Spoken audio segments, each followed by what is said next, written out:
Good morning, students. So we are again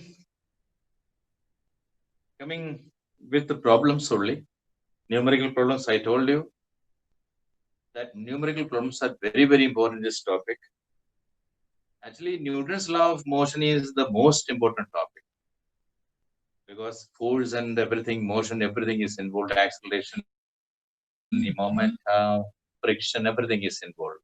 So this topic is very, very important for problems, right? Do as many as problems you can. But when you do problems, first write the question, understand the meaning therein, then write all the information given in the question. Then try to develop a logic, how to obtain the final question's answer. Right. This is the way how we have to do it. But every day after doing theory, learning theory, you have to do some problems. This is the theory of this is the secret of learning physics. Understand that. Here there is a problem written on the board. So a bullet of mass 10 gram is moving at the rate of 300 meter per second, can penetrate a wall up to a depth of 3 centimeter. Means after penetrating 3 centimeter into the wall, the bullet stops. Bullet stops means its velocity becomes equal to 0. What is the initial velocity? Initial velocity 300 meter per second. With a 300 meter per second, the bullet is moving and hitting in the wall, and it goes into 3 centimeter and stops there. When it stops there means its velocity becomes equal to 0. Right? Find the average force of resistance offered by the wall. How much uh, opposing force is offered by the wall on the bullet that it can stop after penetrating a distance 3 centimeter. This is the condition, right? So what all things given? First of all, you will write given the mass of the bullet is equal to 0.01 kg. Okay. Initial velocity is 300 meter per second. S is equal to 3 centimeter. 3 centimeter we cannot use because that is not in the unit of the unit similar to that of the other quantity. So we have to change it. 3 centimeters equal to 0.03 meter. Now, what we have to find out is acceleration because we have to find force, resisting force or retarding force. You have to find force is equal to mass into acceleration. Mass is there, but acceleration is not there. So, using this formula, v square is equal to u square plus 2as.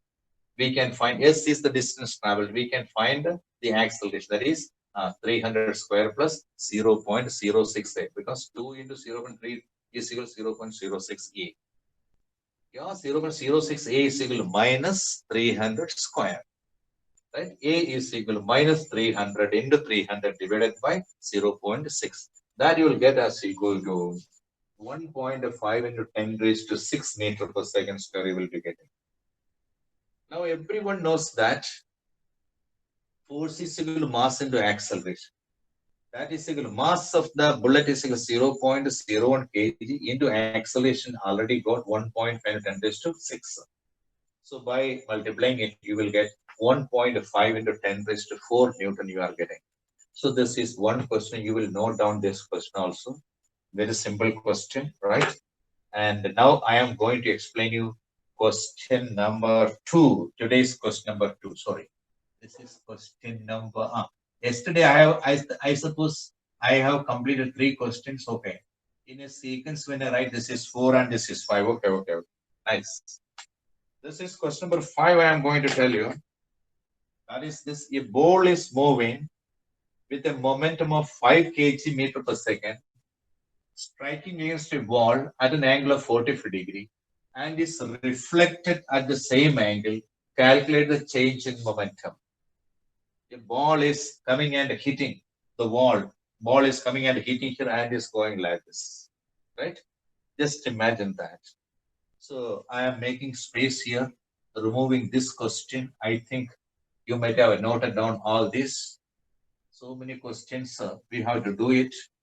I am trying to give you more and more questions, but time is not sufficient for me also. So I have to limit the number of questions. Actually, your work is complement to my teaching. Yes. The completion of this work is there only when you also will contribute for that. Okay. this is the condition. I am making a diagram here. This is a one, and this is the normal to that because reflection takes place. It is coming here like this. It is going here like this. So this is what is called P1, and this is also P1 only because P1 or P2, that is P1 only because they are reflected with the same angle, right? With the same velocity it is moving with, or the same momentum it is moving with. That's the condition, right?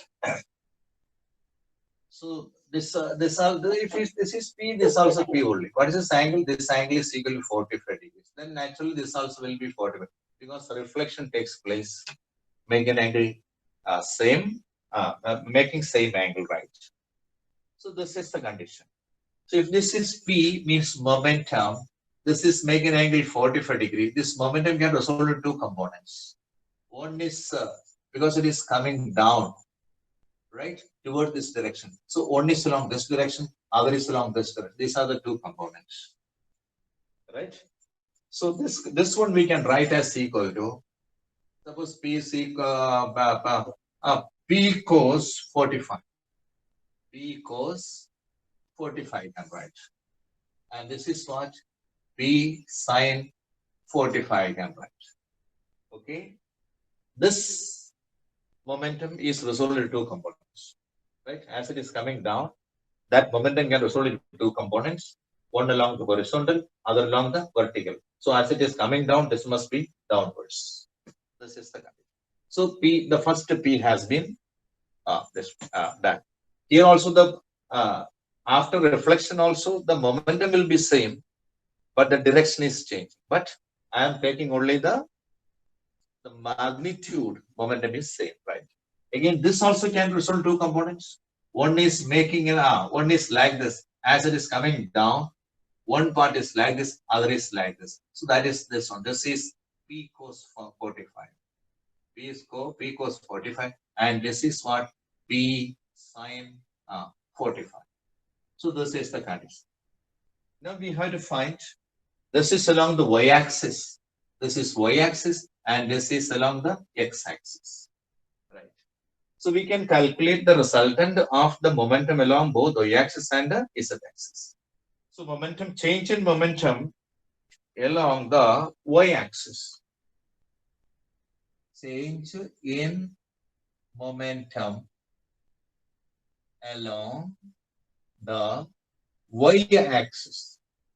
Along the y-axis. That is final momentum minus initial momentum we can write. Final momentum is in the negative y-axis direction. Therefore, minus P sine 45 minus of minus P sine 45. So this is also, both are in the negative y-axis direction. That is why negative signs are taken. Final momentum minus initial momentum. Both are in the negative y-axis direction. Therefore, this is equal to minus P sine 45 plus P sine 45. That is equal to 0. That means change in momentum along the y-axis equal to 0. So it's a very interesting thing, how the sign conventions have to be applied. That is why this question I took and did in this way only. There are another methods also, but I prefer this because you can understand how the momentum is resolved into components and how the resultant momentum along x-axis and y-axis are calculated. Now, change in momentum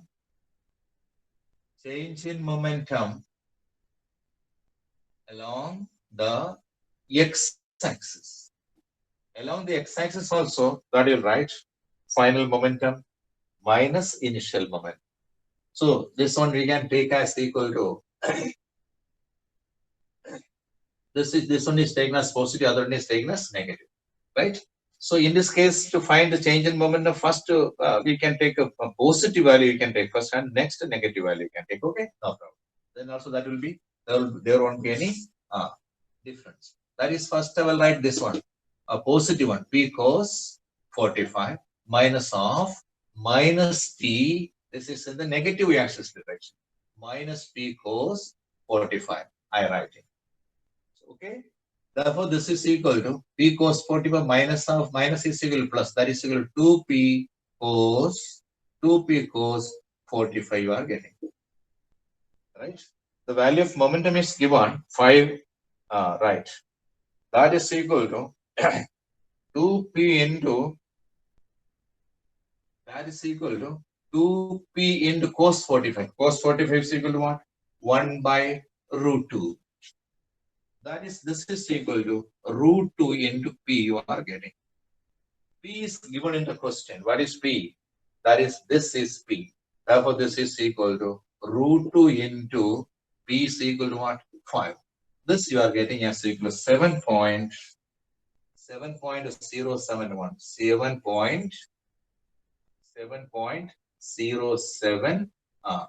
07 kg meter per second, because this is change in momentum only. Kg meter per second, change in momentum, you are getting like this. So this diagram, it is very important. Remember, many times this kind of questions will come. A ball is coming and hitting a wall and is reflected with the same velocity or with the same momentum, right? Then what is the change in momentum? So you will see that change in momentum on the y-axis equals 0 and change in momentum on the x-axis, that is added up, because one is along the positive, other is along the negative, right? Okay. So this is the way how we can do this question and can understand. Next is another beautiful question I'm going to write here. That is question number 6 as the series. According as the serial order, I am going to explain you the 6th question.